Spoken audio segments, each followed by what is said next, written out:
Practice notes. Whole body awareness. Why meditate? What's the point? Nibbana? Ultimate truth? Maybe more directly it's for peace of mind, and to resolve some emotional or psychological issues.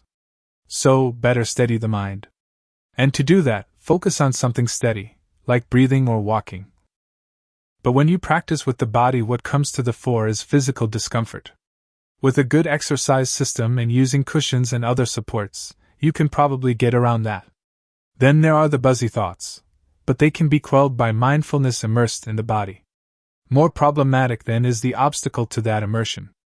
This is a conglomerate of afflictive moods and a corresponding somatic imbalance. These are embedded in the body's energetic field/nervous system, and aren't due to current circumstances. For sure, we may have the adequately honed blaming capacity that focuses on how that insensitive person's presence, or the temperature in the room, or that memory, and so on, is ruining my meditation and making me restless, tense, or irritable. But why, even after 8 hours sleep, do I still feel tired, even depressed? Actually, all emotion is related to this somatic sense that in daily life gets stressed and exhausted by urgency, stimulation, and lack of proper care. It also carries the results of previous actions and formative experiences that have occurred to you. In the Pali Canon it's called bodily formation, Kaya Sakar, and getting this clear is a major step in Dhamma practice. This somatic sense is a bodily sensitivity that's not about physical contact, it's the sensitivity that is attuned to perceptions, felt interpretations of the world. By means of this, the body senses that it's in danger, or can relax and feel uplifted. Emotions arise as the mind scans that. Famously, the psychologist William James noted that if attacked by a bear, we run first and get frightened later. I wouldn't recommend finding a bear, but when you're reunited with an old friend, or receive a loved visitor when you're sick, or win at a performance, or get wrongly accused, nothing touches your body, but there's a somatic flush. This is not a minor detail, it's how we soft-skinned clawless creatures survived, and can survive in the wilderness, and how we bond. It tells us immediately what moves us, but it doesn't always sense things clearly. Maybe the bear is a man wearing a costume. This is because it is attuned to perceptions, which are always mental interpretations of experience. The first point of meditation is to clean out the dullness, tension, and spin that perceptions of past events and behavior have left as in your system. But although this is an important point, it's not arrived at through focusing on a point in your body. It's about accessing and settling whole body awareness. Think it through. This teaching came from forest dwellers. Now say you're in the wilderness, you'd better be alert. But don't focus on any single point in any of the sense fields. Focus too intently on a sight, and you might trip over a root or not detect the odor of a tiger on the wind. Get absorbed in what your feet are feeling, and you might get spiders' webs in your face. Start planning the trip, wondering how long it will take and whether you should or can do this, and you'll get completely lost. No, to get through the wilderness, indeed to survive, you have to have an overall awareness, grounded in your body in the here and now. Your thinking has to be minimal, non-obsessive, but ready to report on what's needed. You notice sights and sounds, but you don't follow them carelessly.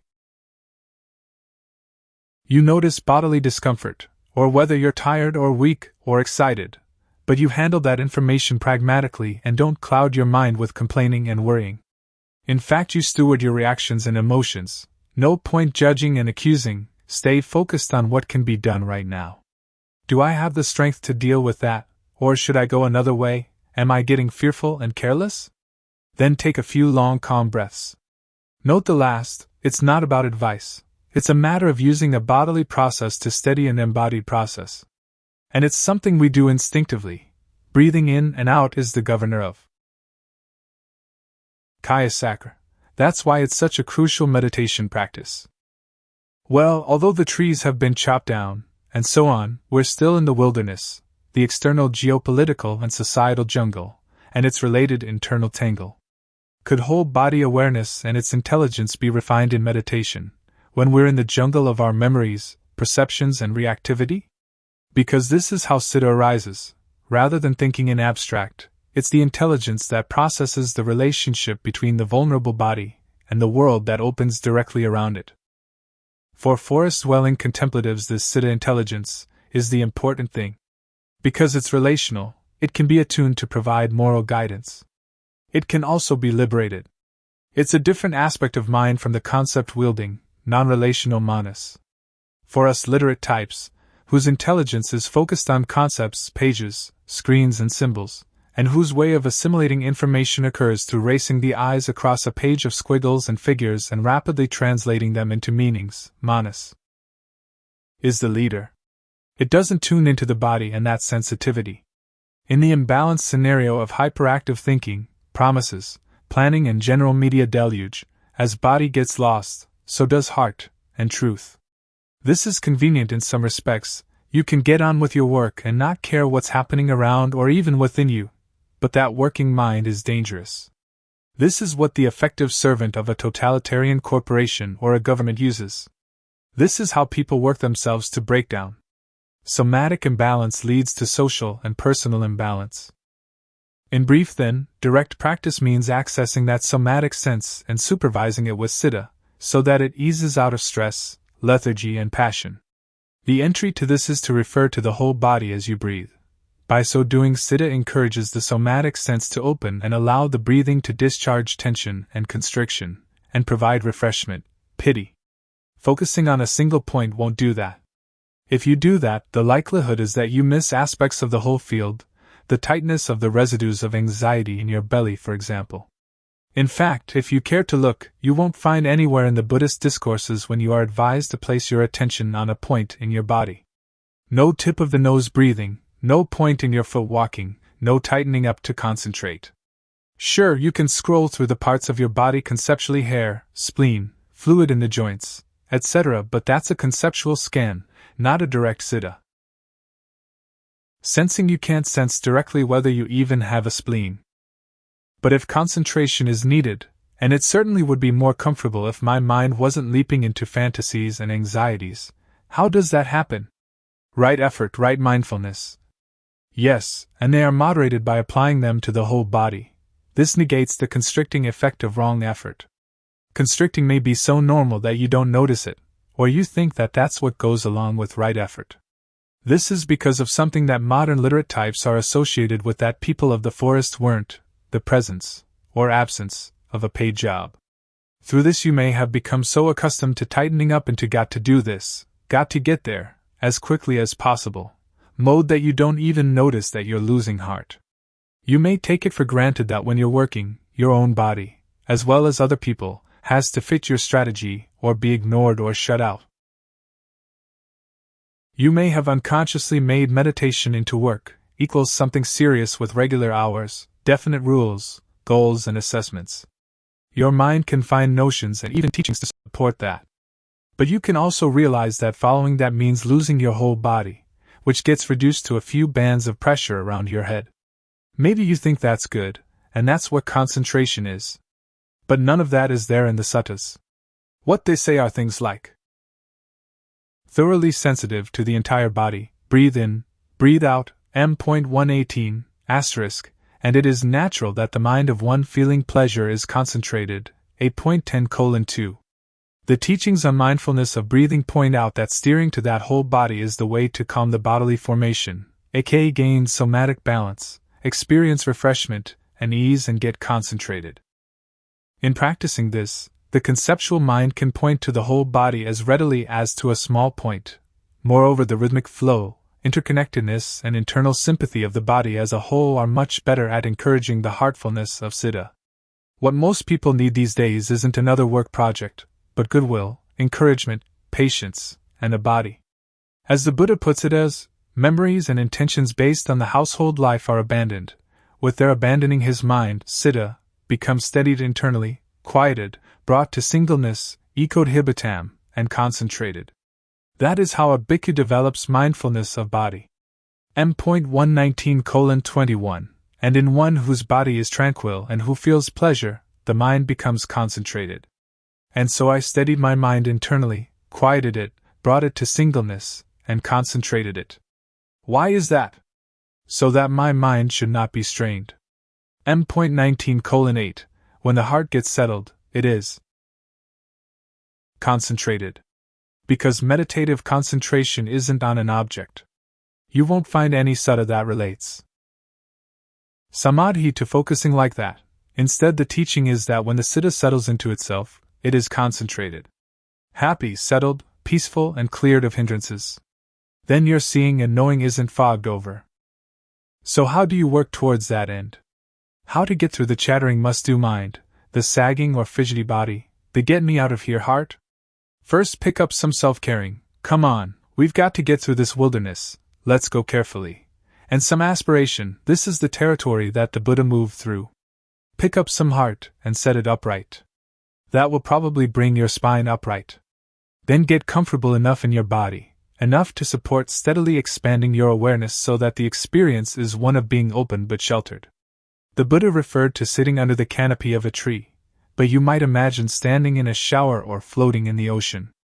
The sense is that you experience the body as entirety within safe space. Then tune into the fact and the experience of breathing, the rhythmic swell of it, and feel the upper body being regularly massaged by that. This can trigger agitation and a sense of not wanting to be touched. The somatic sense may need some heart gestures of safety and trust. But as you get to relax any of that, the body begins to slowly release its contractions and numb places and feel more whole and at ease. If you keep widening your awareness incrementally, a quiet and vibrant energy gets felt in your arms, legs, face, and feet.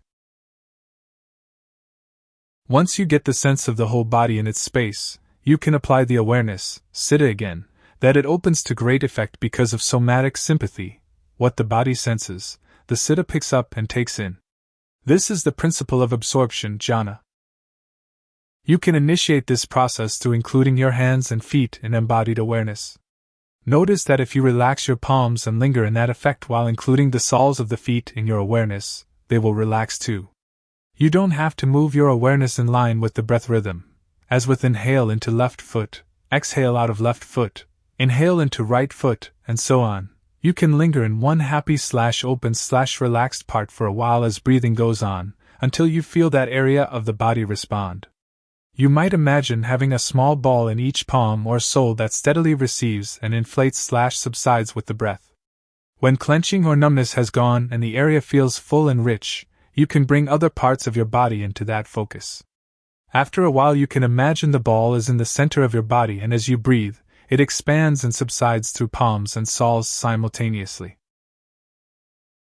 This effect can spread to cover the entire body, and accordingly the somatic energy is experienced as a smooth and steady field.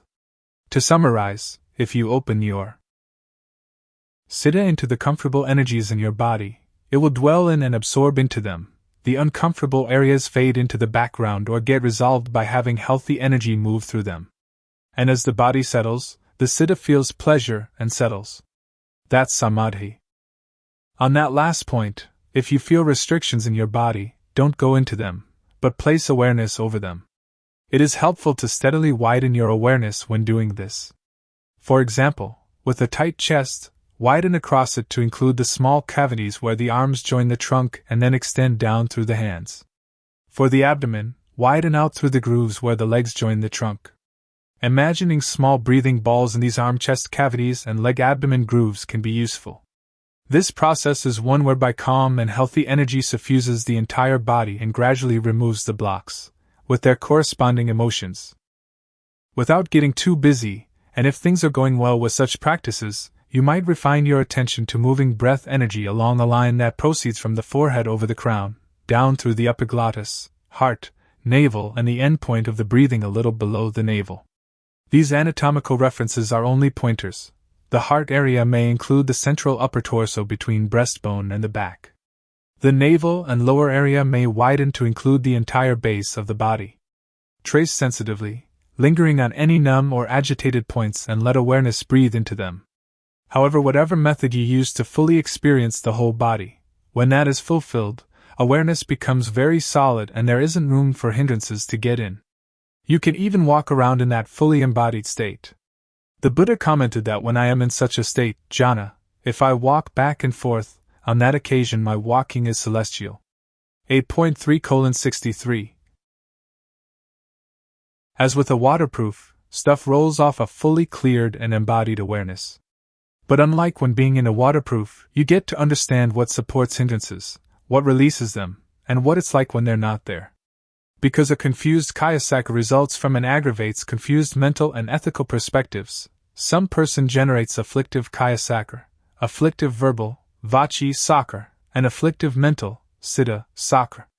In consequence, one is reborn in an afflictive world.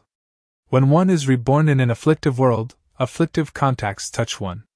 Being touched by afflictive contacts, one feels afflictive feelings, exclusively painful. 8.3:23. When you take world to mean your daily life context, you get the point. So you might take on board the suggestion that a reason why you can't concentrate, and why you feel fidgety and prickly is because your somatic state has become imbalanced. And the cause of that is a conceptually or sensually driven energy and focus. The problem isn't that you can't get one pointed, it's more a consequence of getting to the wrong point too often. Meditation, on the other hand, begins with arriving at a wholeness that you can get to fairly easily in your body.